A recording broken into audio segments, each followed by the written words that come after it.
Hi, I'm Mike Blakeslee from the National Association for Music Education. I'm certain that you all understand that the new standards being developed by the National Coalition for Core Arts Standards are based around artistic processes. There are three processes with which we're all familiar from the National Assessment of Educational Progress in the Arts: creating, performing, also called in some art forms presenting or producing, and responding. And the art form discipline groups working on the new standards have also come to agreement on a fourth category: connecting. Within each of the categorical artistic processes, we have a series of anchor standards. There are 2 or 3 anchors per artistic process, 11 in total. The anchor standards are common across all art forms and get at the standard for what students experience and achieve in their school careers. Now that's good, because those levels of artistic processes and anchor standards are essential for unifying the standards and for explaining the standards to decision makers. The next level of detail is the one that will be most relevant to most teachers. That is the level of performance standards. Performance standards are particular to the art form and for grades pre-K through 8 mapped out grade by grade. That allows educators to drill down to pretty specific expectations for their students and, by extension, for their programs. At the high school level, we faced a challenge in matching the standards to a key reality of American education. That reality is the fact that for most subjects, with the possible exception of English, high school content is not presented in a strict grade-by-grade order. The arts are no different. Students can often elect a given art course in their freshman year, or as a senior, or sometime in between. So we elected to classify the high school standards in 3 levels: proficient, accomplished, and advanced.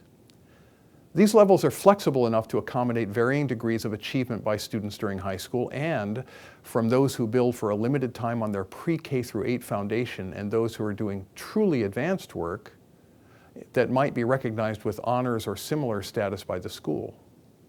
All that is common to the standards in all the arts.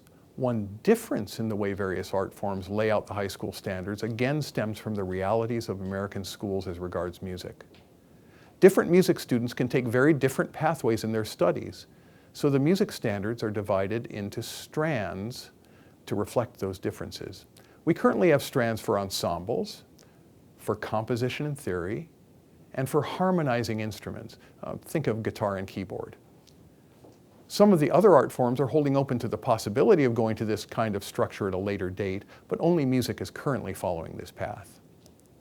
The same reality in the school system that calls for these strands presents another issue for writing clear, useful standards in music. That is that the work in these strands, particularly in ensembles, often begins in earlier grades. What do I mean by that? Good school systems, at least good as we define them, will probably meet the pre-K through 8 grade-by-grade standards through what is usually called general music classes given to all students. Now that's in place in many districts across the nation. But it's also extremely common to offer as an elective string orchestra, band, choral, and sometimes other ensembles beginning somewhere around the 4th or 5th grade. Students may engage in these experiences instead of general music, or better, they may take them at the same time as general music. Whatever the situation in a given school district, this valuable component of music education needs to be cherished, encouraged, and explicitly addressed by the standards.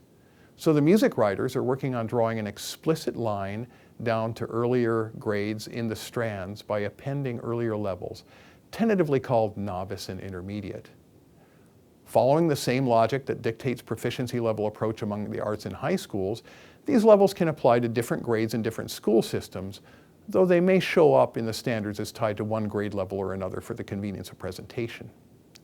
Finally, and once again common to all the art forms, each performance standard will have associated with it a series of instructional support materials.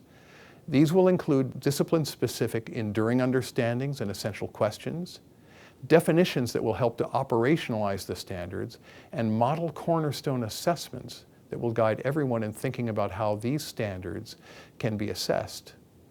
Other resources particular to the discipline, such as specific knowledge and skills developed by students to achieve the standards, or the resources needed to give all students an opportunity to learn, will also be addressed by the individual subject matter associations that form the coalition.